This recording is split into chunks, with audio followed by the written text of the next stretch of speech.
মানুষ তার আমলের বদৌলতেও জান্নাতে যাবে না। মানুষ তার আমলের বদৌলতে কখনো জান্নাতে যাবে না যদি না আল্লাহ পাক তাকে রহম করে। একজন আবেদ ব্যক্তির ঘটনা আছে, এগুলো সহিহ হাদিসের মধ্যেই আছে। 500 বছর আল্লাহ পাকের ইবাদত করেছিল। কত বছর? 500 বছর।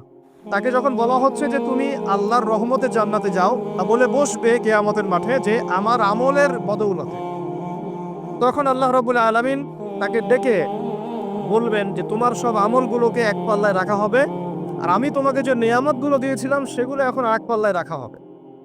দেখা যাবে দুই চোখের যে নিয়ামত, আল্লাহ পাকের দুইটা চোখের যে নিয়ামত যা আল্লাহ মানুষকে দিয়েছেন, ওই 500 বছর ইবাদতের নেকি তার চেয়ে বেশি হয়ে যাবে। মানে দুই চোখের নিয়ামতের চাইতে 500 বছরের ইবাদত কম হয়ে যাবে। তাহলে এই হলো আল্লাহ পাকের রহমতের একটা আমি নমুনা দিলাম যে আল্লাহ পাকের রহমত ছাড়া কেউ জান্নাতে যেতে পারবে না। ওয়াল ইয়াউমিল মাউউদ মানে কিয়ামতের দিন, সেই দিন যেদিন কোন নাফসের উপকার করতে পারবে না, পৃথিবীর কোনো সম্পর্ক সেখানে টিকবে না।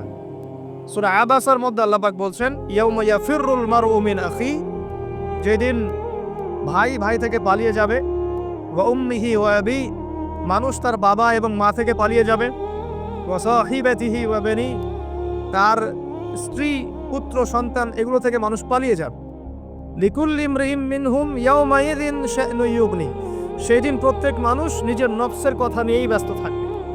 সবাই বলবে ইয়া নাফসি ইয়া নাফসি। তবে শুধু একজন ব্যক্তি আছেন এই পুরো মহাবিশ্বে যিনি বলবেন ইয়া উম্মতি ইয়া উম্মতি। তিনি কে? আমাদের প্রিয় নবী মুহাম্মদ রাসূলুল্লাহ সাল্লাল্লাহু আলাইহি ওয়াসাল্লাম, এই একমাত্র মানুষ যিনি আল্লাহ পাকের সামনে কিয়ামতের মাঠে বলবেন ইয়া উম্মতি ইয়া উম্মতি, হায় আমার, হে আল্লাহ আমার উম্মত, হে আল্লাহ আমার উম্মত। আজকে সেই নবীর আদর্শ আমরা ভুলে গেছি। সেই নবীর সুন্নত পালন করতে গেলে লজ্জা লাগে। ইয়াং জেনারেশন দেখবেন বিটিএস এর সুন্নত পালন করে, ওই যে ম্যানচেস্টার ইউনাইটেডের সুন্নত ফলো করছে। হ্যাঁ, ক্রিকেট প্লেয়ার, ওই যে ফুটবল প্লেয়ার, বলিউডের নায়ক, বলিউডের নায়িকা, হলিউডের নায়িকা, এগুলোর সুন্নত ফলো করছে।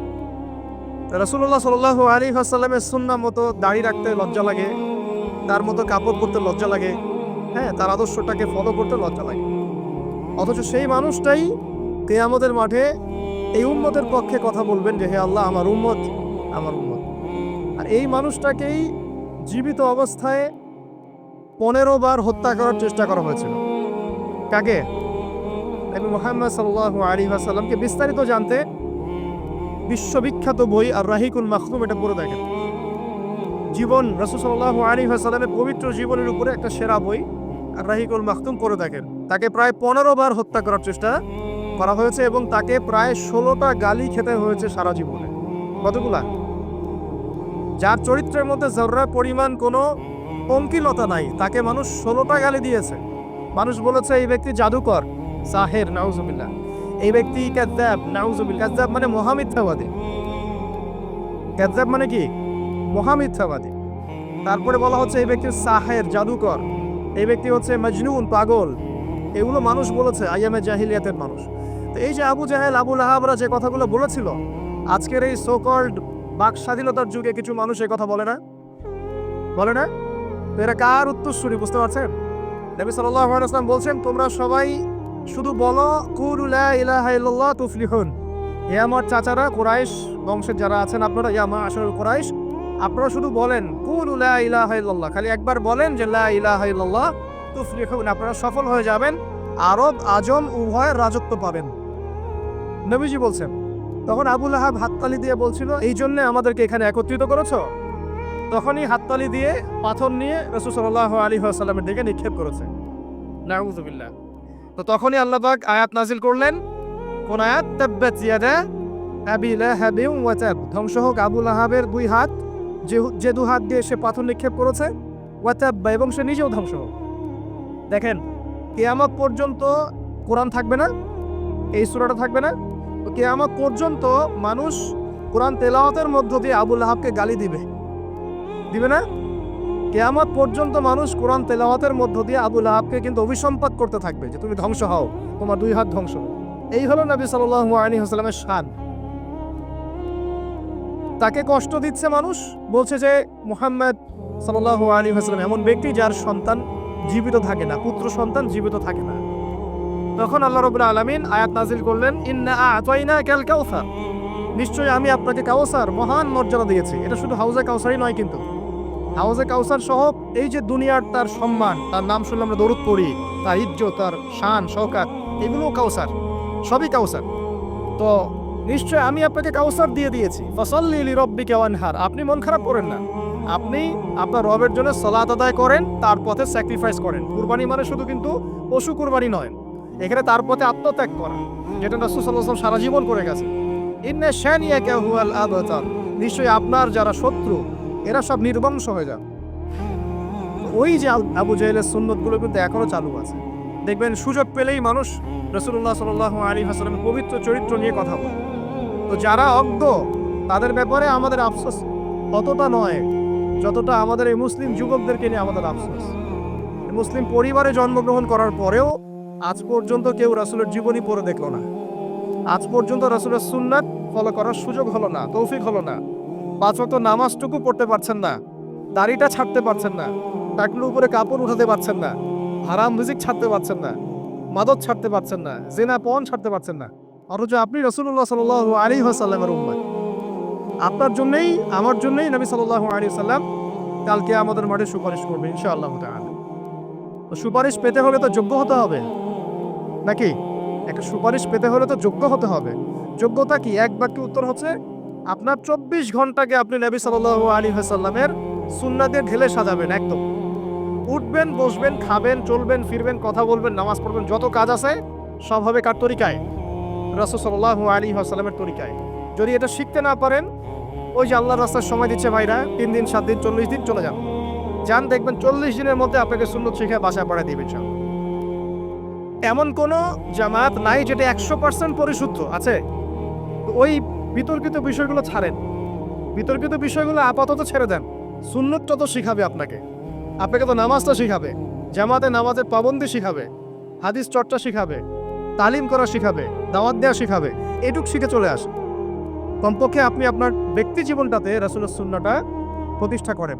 সারা দুনিয়ার মানুষ সুদ খায় খাক, অর্থনৈতিক জীবনে গিয়ে আমি সুদ খাবো না। প্রয়োজনে কৃষি কাজ করে খাবো, মাছ চাষ করে খাবো, গরু ছাগল প্রতিপালন করব, তারপরে সুদ খাবো।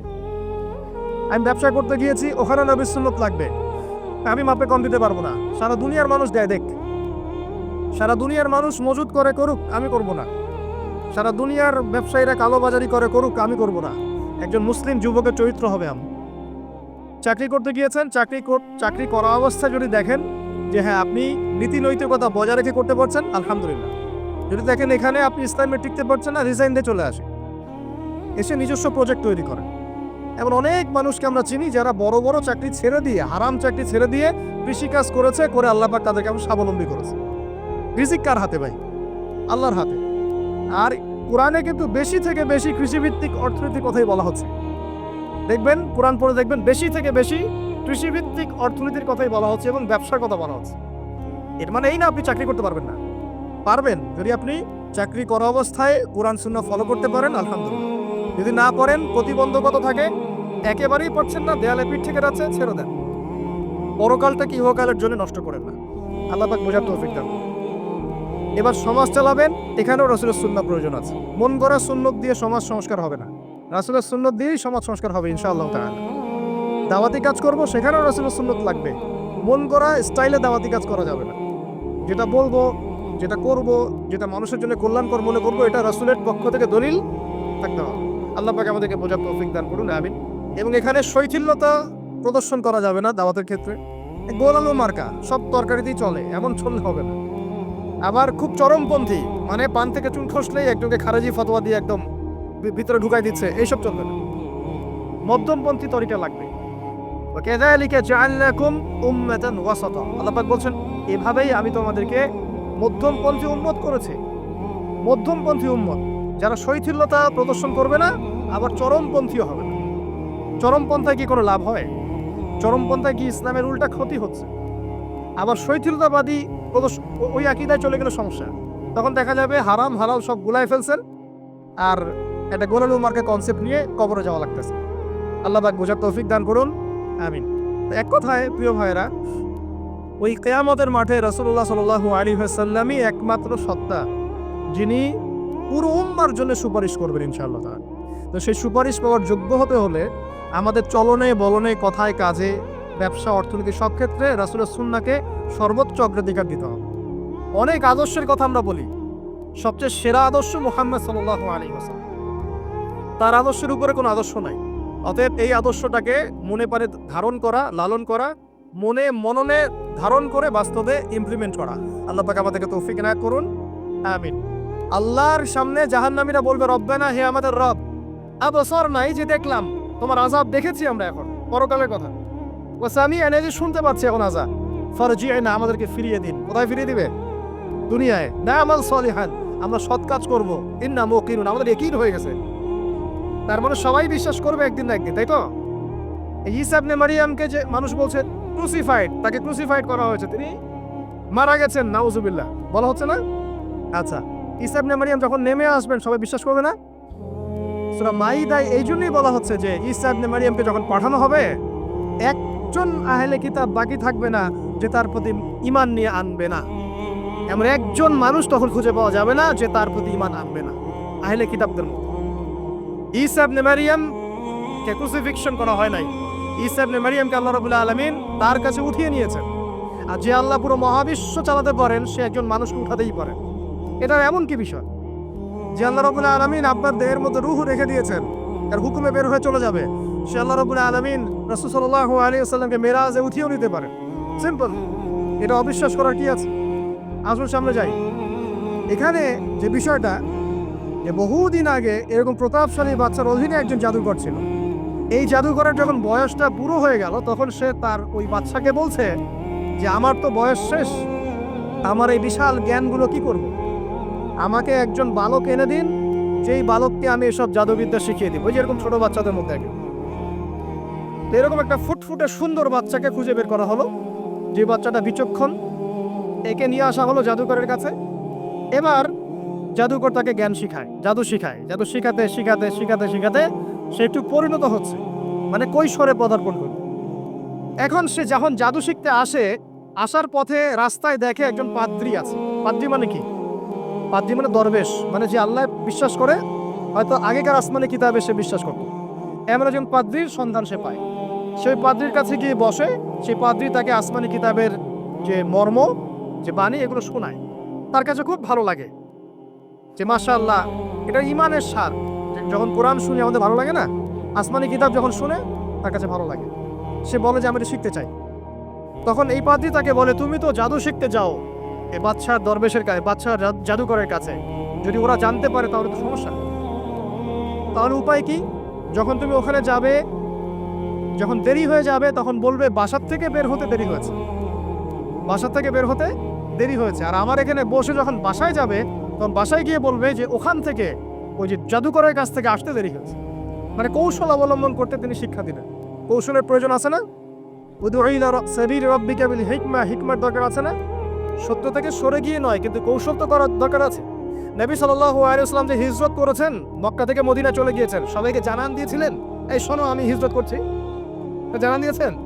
রাতের বেলা বের হয়েছেন, কৌশল। রাতের বেলা বের হন নাই, এবং তাকে মারার জন্য চারপাশ থেকে লোক ঘিরে রেখেছিল। এর মধ্য দিয়ে আল্লাহ রাব্বুল আলামিন তাকে বের করে নিয়ে গেছে। তিনি কি সবার সামনে ফেসবুকে জানান দিয়েছে, এই দেখো আমরা বেরোচ্ছি? তোমরা তো কৌশলই বুঝো না দিনের কাজের, যে কাজ হবে 1%, আইওয়াশ হবে 99%। এখনকার এই যুগ, হ্যাঁ, দিনের কাজ হবে 1%, আইওয়াশ শোডাউনই বেশি। এই শোডাউন করতে করতে মানুষের চোখ লাগে, যত চোখ লাগে তত সমস্যা সৃষ্টি হয়, এবং আস্তে আস্তে আস্তে আস্তে দিনের দায়রা মাইনাস হতে থাকে। এই বিষয়টার পিছনে তোমরাও দায়ী, কৌশল তো বোঝো না। তো স্মার্ট এবং বিচক্ষণ মুসলিমদের বড় অভাব আছে এখন পৃথিবীতে। যতক্ষণ পর্যন্ত বিচক্ষণতা অর্জিত হচ্ছে না, ততক্ষণ পর্যন্ত ইসলামের বিজয় হচ্ছে না, এটা মাথায় রাখেন। তারপর সামনে যান। এবার এই বাচ্চা খুব সুন্দর করে ব্যালেন্স করলো, একবার এখানে যায়, একবার ওখানে যায়। এই করতে করতে ওই যে জাদুকরের ইন্তেকাল হয়ে গেল, মারা গেল জাদুকর। এবার এই বাচ্চার কাছে মাশাআল্লাহ অনেক ইলম কালাম আছে। এদিকে সে পাদ্রীর জ্ঞানে দীক্ষিত হচ্ছে। দীক্ষিত হতে হতে তার মধ্যে আল্লাহ পাকের প্রতি একটা পরিপূর্ণ ঈমান চলে আসে। সে মুসলিম হয়ে গেল, আলহামদুলিল্লাহ। মুসলিম হওয়ার পরে একদিন সে যখন বাদশার কাছে যাচ্ছে, রাস্তায় একটা বিশাল জন্তু দেখা যাচ্ছে, বিশাল জন্তু। কিরকম জন্তু আমরা জানি না।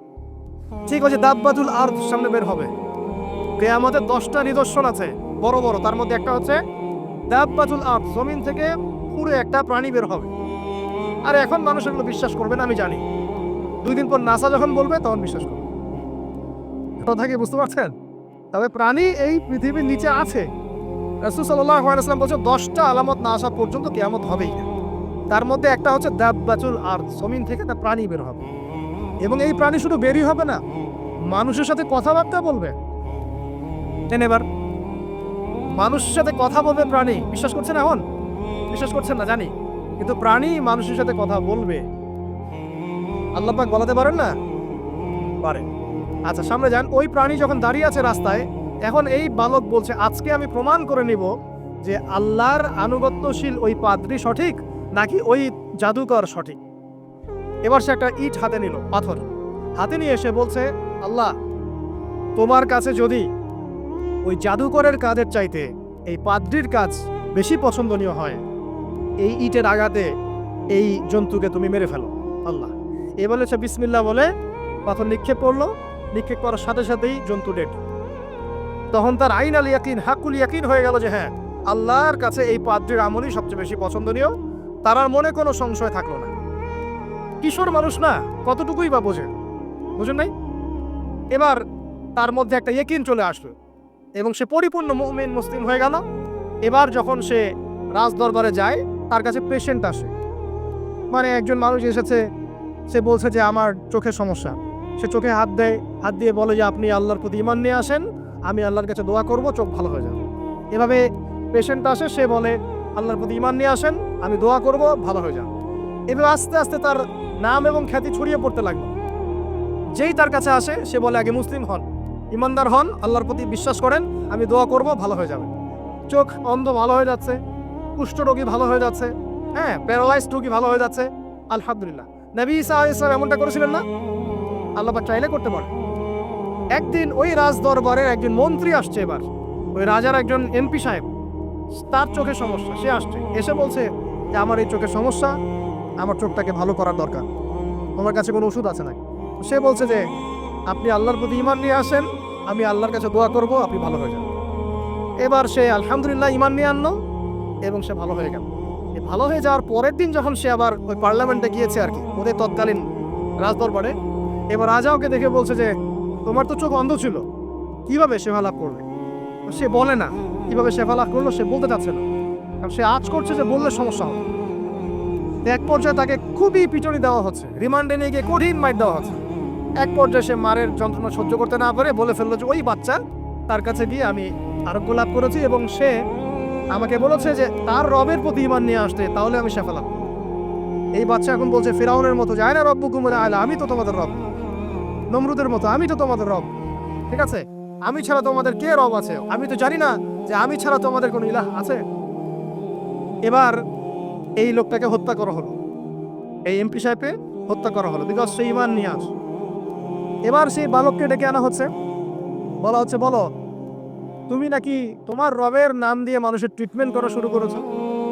তখন সেই বালক বলছে হ্যাঁ, আমি এক আল্লাহর প্রতি বিশ্বাস করি এবং তার রাসূলের প্রতি বিশ্বাস করি, তার প্রেরিত আসমানি কিতাবে বিশ্বাস করি। এখন রাজা বলছে আমি ছাড়া তোমাদের কোন ইলাহ আছে আমি তো জানি না। এই সৈন্যবাহিনী শোনো, এই বালককে ধরো, ধরে নিয়ে গিয়ে উঁচু পাহাড়ে নিয়ে যাও, ওখান থেকে ফেলে দাও। ভালো বুঝতে পারছেন? এবার তাকে নিয়ে যাওয়া হলো, ক্রস ফায়ার দেওয়া হবে। এবার উপরে নেওয়া হয়েছে, একদম পাহাড়ের উপরে। এবার ওই বালক উপরে উঠে একটা দোয়া করছে, এই দোয়াটা সবাই শিখে নেন। ওই বালক উপরে উঠে দোয়া করছে আল্লাহুম্মা কফিনিহিম বিমা শি'তা, আল্লাহুম্মা কফিনিহিম বিমা শি'তা, আল্লাহুম্মা কফিনিহিম বিমা শি'তা। পাহাড় থরথর করে কাঁপা শুরু করলো এবং ওই সৈন্যবাহিনী পাহাড় থেকে পড়ে গেল, বালকের কিচ্ছু হলো না। আমি কিন্তু বানোয়াট কোনো গল্প বলছি না, এটা কোরআন থেকে বলছি এবং এটা তাফসীর। আপনি যে কোনো তাফসীর পড়েন, মারিফুল কোরআন, তাফসীর ইবনে কাসির, জালালাইন পড়ে দেখেন, পড়ে দেখেন, আমার সাথে ডিবেট করার আগে।